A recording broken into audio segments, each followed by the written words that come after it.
এরপর যেটা পড়বো ভাইয়া, পরমাণু মডেলগুলো পড়তে হবে। পরমাণু মডেলগুলো ভালো করে পড়তে হবে। পরমাণু মডেল, পরমাণু মডেলের মধ্যে কোনটা কোনটা পড়বো ভাইয়া? প্রথমত রাদারফোর্ডের পরমাণু মডেল, হ্যাঁ, রাদারফোর্ড। এরপর 2 নাম্বার যেটা পড়বো সেটা হচ্ছে বোরের পরমাণু মডেল, বোর পরমাণু। এখান থেকে রাদারফোর্ডের পরমাণু মডেল থেকে ভাইয়া একটা গুরুত্বপূর্ণ টপিক বলে দেই। সোনার পাত নামে একটা পাত আছে এখানে, হ্যাঁ, সোনার পাত। সোনার পাতে এটার পুরুত্বটা একটু ভালো করে দেখবা। পুরুত্ব, ঠিক আছে? এই পুরুত্বটা থেকে কোশ্চেন আসে। পুরুত্বটা তোমরা উল্টাপাল্টা করে ফেলো। সোনার পাতে যে পুরুত্বটা আছে এটার ভ্যালুটা তোমরা উল্টাপাল্টা করে ফেলো। সো এটা তোমরা যেটা করবা, যে কোনো একটা এককে শিখে যাবা। কি শিখবা? যে কোনো একটা এককে শিখবা। সবগুলো এককে শিখতে যাও না ভাইয়া, ভুল করে ফেলবা। তুমি যে কোনো একটা এককে শিখে যাও। একক কনভার্সন কোনো ব্যাপার না। একক কনভার্সনটা তুমি পরীক্ষায় বসে করতে পারবা যদি একটু টাইম পাও। বাট তুমি যদি 3টা এককে মুখস্থ করো, তুমি পরীক্ষায় 100% শিওর থাকো একটাও অ্যান্সার ঠিক করে দিয়ে আসতে পারবো না। কেন দিতে পারবা না? কারণ তুমি শুধু ওই একটা একক তো মুখস্থ করতেছো না, তুমি আরো 1000টা তথ্য মুখস্থ করতেছো। তো তোমার উল্টাপাল্টা হয়ে যাওয়ার সম্ভাবনা খুবই বেশি। সো প্রেশারটা একটু কম দাও মাথায়। একটা একক মুখস্থ করো, বাকিগুলো কিন্তু তুমি এমনিতেই কনভার্সন করে নিতে পারবা, ঠিক আছে? আবার অনেক সময় এরকম, আমি একটা এক্সাম্পল হিসেবে বলি, মনে করো 0.022 সেন্টিমিটার এরকম দেয়া আছে মনে করো। তো তুমি এটাকে চাইলে কি এরকম করে পড়তে পারো না? আচ্ছা, এটা এরকমটা তো বেশি হয়ে যায়। ওয়েট, 0.0002 এরকম আছে মনে করো, হ্যাঁ। তো আমি কি এটাকে এভাবে লিখতে পারি না? দেখো তো ভাইয়া, 2 × 10⁻⁻4 সেন্টিমিটার। দেখো তো, এভাবে পড়া যায় না? বলো তো, এটা কি 10 এর পাওয়ার 4 মানে 10,000। আমি 2কে 10,000 দিয়ে ভাগ করছি, তাহলে এটা আসছে। সো আমি 2 এর সাথে 10⁻⁻4 মানে কি 1/10,000। তো 2 দিয়ে আমি 2কে 10,000 দিয়ে ভাগ করছি। সো এটার পরিবর্তে আমি এটা মুখস্থ করতে রাখতে পারি, ঠিক আছে? এটার পরিবর্তে আমি কি করতে পারি? এটা মুখস্থ করে রাখতে পারি। সো একটু প্রেশারটা কম দাও মাথায়, একটু প্রেশারটা কম দিয়ে যেগুলো হচ্ছে ভালো, একটু গুরুত্বপূর্ণ টপিক, ওগুলো একটু টেকনিক্যালি পড়ে যাও ভাই। টেকনিক্যালি পড়ে গেলে আশা করি সমস্যা হবে না, ঠিক আছে? না ভাইয়া, সেন্টিমিটার এরকম নাই আসলে। পরীক্ষা তুমি যেটা কথা বলছো, বইয়ের মধ্যে মিলিমিটার আর সেন্টিমিটার আছে, ঠিক আছে? মিলিমিটার আর সেন্টিমিটার আছে, তুমি উল্টাপাল্টা করে ফেলছো আসলে। একটু ভালো করে দেখো, মিলিমিটার আর সেন্টিমিটার আছে, এই জন্য হচ্ছে তোমার শূন্য গড় মিল হচ্ছে, ঠিক আছে? বোঝা গেল? তোমাকে বলছি তো, তুমি একটা ইউনিট পড়ে যাবা। মিটার, সেন্টিমিটার, মিলিমিটার বুঝি না। বইয়ের মধ্যে থেকে একটা ইউনিট বাছাই করবা। বইয়ের মধ্যে মোস্টলি মেবি সেন্টিমিটারে থাকার কথা। আমি যতটুকু পড়াইছি বা আমি যতটুকু জানি পড়ছিলাম, আমি সেন্টিমিটারেই ছিল বইয়ের মধ্যে, ঠিক আছে? হাইস্ট মিলিমিটারটা থাকতে পারে আর কি, মিটারে থাকার কথা না বইয়ের মধ্যে। সেন্টিমিটার আর মিলিমিটার থাকার কথা। ওকে, এরপর এই চ্যাপ্টারের মেইন যে ইম্পর্টেন্ট টপিক, এটা হচ্ছে ভাইয়া কোয়ান্টাম সংখ্যা। কি ভাইয়া? কোয়ান্টাম সংখ্যা। কোয়ান্টাম সংখ্যা এটাতে ভাইয়া তুমি 3 স্টার দিয়ে রাখো। এটাতে কি কয়টা স্টার দিবা? এটাতে 3 স্টার দিয়ে রাখবা, ঠিক আছে? এই কোয়ান্টাম সংখ্যা থেকে ভাইয়া কোশ্চেন আসবেই। কোয়ান্টাম সংখ্যা একদম ইজি একটা টপিক। কোয়ান্টাম সংখ্যাটা ভাইয়া কখনোই স্কিপ করবে না। কোয়ান্টাম সংখ্যা থেকে কোশ্চেন আসেই, ঠিক আছে? তো কোয়ান্টাম সংখ্যাটা একটু ভালো করে পড়ার ট্রাই করবো ভাইয়া। আমি দেখাই দিচ্ছি, কোনো সমস্যা নাই। যাদের কোয়ান্টাম সংখ্যা একটু সমস্যা হয়, আমি কোয়ান্টাম সংখ্যার ব্যাপারটা একটু বিস্তারিত আলোচনা করে দিচ্ছি, কোনো ভয়ের কিছু নাই। আচ্ছা, তো কোয়ান্টাম সংখ্যা থেকে যেটা পড়বো ভাইয়া, মেইনলি আমি 4 ধরনের কোয়ান্টাম সংখ্যা দেখতে পাই। কয় ধরনের ভাইয়া? 4 ধরনের কোয়ান্টাম সংখ্যা দেখতে পাই। কয় ধরনের? 4 ধরনের, ঠিক আছে? আচ্ছা, প্রথমটা কি? প্রথমটা হচ্ছে প্রধান কোয়ান্টাম সংখ্যা, ঠিক আছে? প্রধান কোয়ান্টাম সংখ্যাকে n দিয়ে লেখে। এরপর 2 নাম্বার সহকারী। এগুলার কিছু আলাদা নাম আছে, ঠিক আছে? সহকারী বা কি? অ্যাজিমুথাল। ওইটা লিখতেছি না ভাইয়া, ওইটা তোমরা পড়ে নিও। আচ্ছা, আমি লিখে দিই, যাও। সহকারী বা কি? অ্যাজিমুথাল। এটাকে এল দিয়ে লেখে, ঠিক আছে? সরি,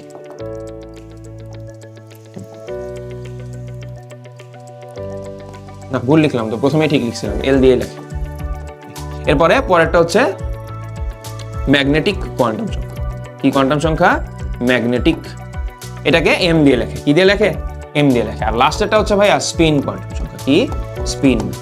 সো স্পিনে এস দিয়ে, বুঝতেই পারতেছো, ফার্স্ট লেটার এস, স্পিন, সেখান থেকে এস দিয়ে হচ্ছে এটাকে প্রকাশ করা হয়। এখন কথা হলো, তুমি এখান থেকে কি পড়বা? তুমি যেটা পড়বা, কোয়ান্টাম সংখ্যা নির্ণয় করা শিখবা। যে কোনো একটা পরমাণুর যে কোনো ইলেকট্রনের জন্য 4টা কোয়ান্টাম সংখ্যার মান নির্ণয় করা শিখবা। অলরেডি তোমরা আশা করি শিখে ফেলছো, আমি যাদের পড়াইছি তারা তো শিখছোই। এরপরে আরেকটা জিনিস পড়তে হবে ভাইয়া। কি পড়তে হবে? পড়তে হবে হচ্ছে আলাদা কোনো নাম থাকলে সেটা পড়তে হবে। আমি একটা অলরেডি লিখে দিছি এখানে, আরো যদি আলাদা নাম থাকে ওইটা পড়ে নিবা তোমরা, ঠিক আছে? অবশ্যই আলাদা নামটা ভালো করে ফোকাস দিয়ে পড়বা, কারণ তোমাকে ডিরেক্টলি সবসময় মেইন নামটা নাও দিতে পারে। যেগুলোতে আলাদা নাম থাকে ওগুলা পরীক্ষায় দেয় স্যারের আলোচনায়। আরেকটা জিনিস পড়তে হবে যে কোন কোয়ান্টাম সংখ্যা কি প্রকাশ করে, ঠিক আছে? ওকে, কোন কোয়ান্টাম সংখ্যা কি প্রকাশ করে? বিএসসি নার্সিং এর ক্লাস হচ্ছে কি?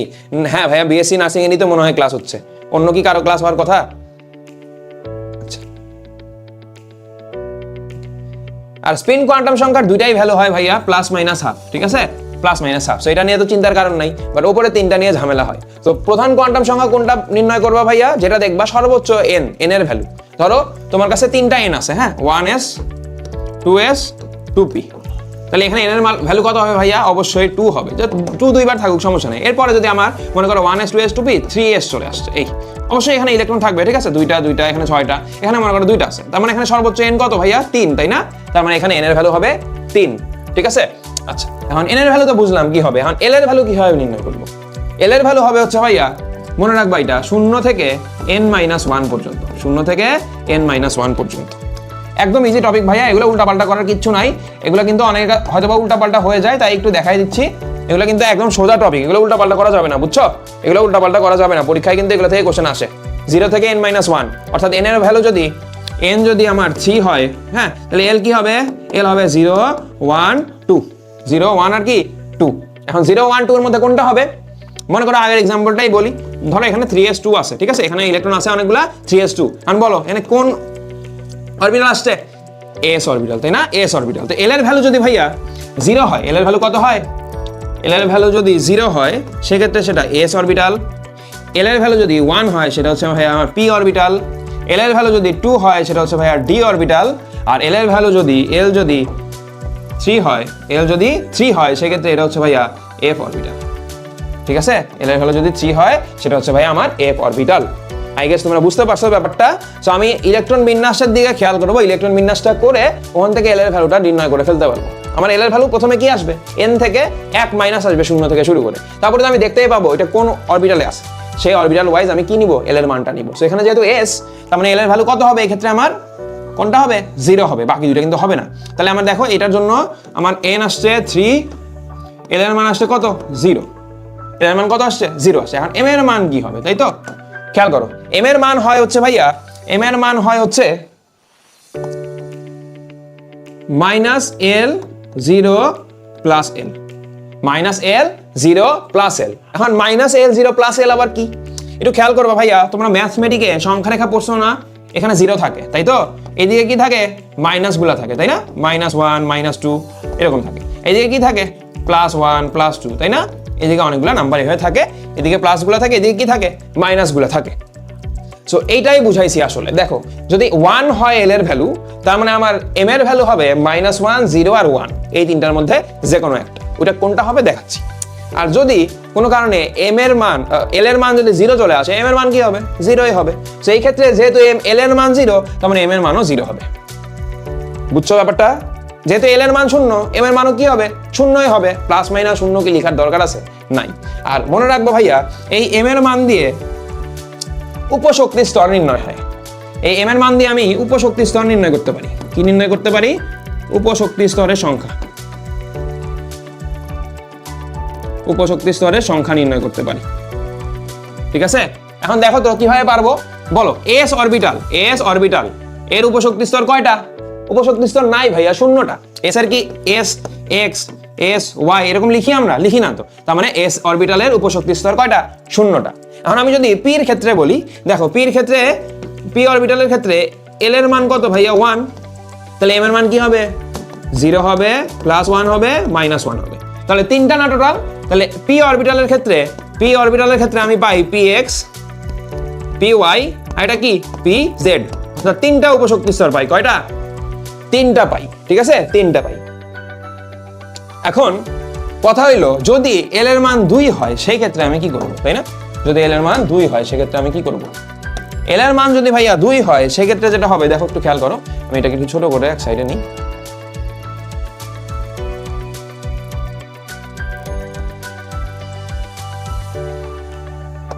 যদি এল এর মান 3 হয় বা ডি অরবিটাল হয়, সো ডি অরবিটালের ক্ষেত্রে এল এর মান কি হবে? 3। তাহলে এম এর মান কি হবে বলো? ও 3 কেন? 2 হবে, 2। ওকে ওয়েট, 2 হবে। তাহলে এম এর মান কত হবে? 0 হবে, +-1 হবে, +-2 হবে। কয়টা হলো টোটাল দেখো তো ভাইয়া? এখানে একটা, এখানে 2টা, 3টা, এখানে কয়টা? 2টা, 5টা টোটাল। কয়টা? 5টা। তার মানে দেখো তো এখানে আমি কি লিখতে পারবো ডি অরবিটালের ক্ষেত্রে? D x y, d y z, d z x, d x square y square, এখানে একটা হাইফেনের মতো থাকে, আর ডি কি জেড স্কোয়ার। এই 5টা টোটাল, বোঝা গেল? এইভাবে হচ্ছে উপশক্তি স্তর আসে। তো ডি অরবিটালের উপশক্তি স্তর কয়টা? 5টা। বুঝছি? একদম ইজি কিন্তু। এই কোয়ান্টাম সংখ্যা থেকে কি কি কোশ্চেন আসতে পারে, কেমন কেমন কোশ্চেন আসতে পারে সবগুলাই দেখাই দিছি ভাইয়া, ঠিক আছে? আচ্ছা, ডি এর উপশক্তি স্তর কয়টা? এই যে 5টা ভাইয়া বলে দিছি তো, এই যে 5টা। পি এর ক্ষেত্রে কয়টা ছিল? 3টা ছিল। এফ এর ক্ষেত্রে কয়টা হবে বলো? এফ এর ক্ষেত্রে এল এর মান কত? 3। এল এর ক্ষেত্রে এল এর মান যদি 3 হয়, তাহলে এফ এর ক্ষেত্রে ভাইয়া দেখো তো, এফ এর ক্ষেত্রে আমার এল হচ্ছে 3, তাহলে এম কি হবে? এম হবে 0 plus minus 1 plus minus 2 plus minus 3। এটা আমাদের দরকার পড়ে না তো। তাহলে এখানে কয়টা হবে বলো? কয়টা হয়? 7টা হয় উপশক্তি স্তর। আর প্রত্যেকটা উপশক্তি স্তরে সর্বোচ্চ 2টা করে ইলেকট্রন থাকতে পারে। তাহলে 7টা উপশক্তি স্তর 2টা করে ইলেকট্রন থাকে, টোটাল 14টা ইলেকট্রন হয় না? এই জন্যই আমরা এফ এর উপরে এখানে 14 লিখি, ঠিক আছে? পিতে কি 3টা অরবিটাল, তাহলে পিতে কত লিখি? 6 লিখি না ভাইয়া? পিতে 6 লিখি তো, 3টার মধ্যে 2টা করে ইলেকট্রন থাকলে কয়টা হয়? 6টা হয়। ডির ক্ষেত্রে আমরা কত লিখি? 10 লিখি না? তো 5টা অরবিটাল, যে 5টা উপশক্তি স্তর যেহেতু প্রত্যেকটাতে 2টা করে ইলেকট্রন থাকে, তাহলে 5 দুগুণে 10টা। এই জন্য এখানে 10 লিখি আমরা, ঠিক আছে? এখানে 10, এখানে 6, এখানে কত লিখি? এখানে আমি 14 লিখি, ঠিক আছে? আর এস এর ক্ষেত্রে কত লিখি? এস এর ক্ষেত্রে 2 লিখি না? তো এস এর অরবিটাল কয়টা? এস এর অরবিটাল একটা, সরি এস অরবিটালের উপশক্তি স্তর একটা। আমি শূন্যটা বলছিলাম তখন, তাই না? শূন্যটা না, একটা তো আছেই, 0 না? 0 তো একটা ভ্যালু। তো এস অরবিটালের উপশক্তি স্তর একটাই, শুধু এস নিজেই। তো এস এর ক্ষেত্রে একটা উপশক্তি স্তর, তাই একটার মধ্যে 2টা ইলেকট্রন থাকতে পারে সর্বোচ্চ, এই জন্য আমরা S2 লিখি, ঠিক আছে? আর আচ্ছা, এখানে একটা জিনিস বাঁচছিল। তো আমি এখানে চাইলে এস এর ভ্যালু যে কোনোটাই লিখতে পারি, ঠিক আছে? আমি চাইলে এখানে প্লাস হাফও লিখতে পারবো, আমি চাইলে মাইনাস হাফও লিখতে পারবো, ওইটা আমার ম্যাটার করবে না আসলে। প্লাস হাফও লিখতে পারি, আমি চাইলে মাইনাস হাফও লিখতে পারি। এই হলো ইলেকট্রন, যে কোনো একটা পরমাণুর যে কোনো একটা ইলেকট্রনের জন্য 4টা কোয়ান্টাম সংখ্যার মান নির্ণয়ের পদ্ধতি।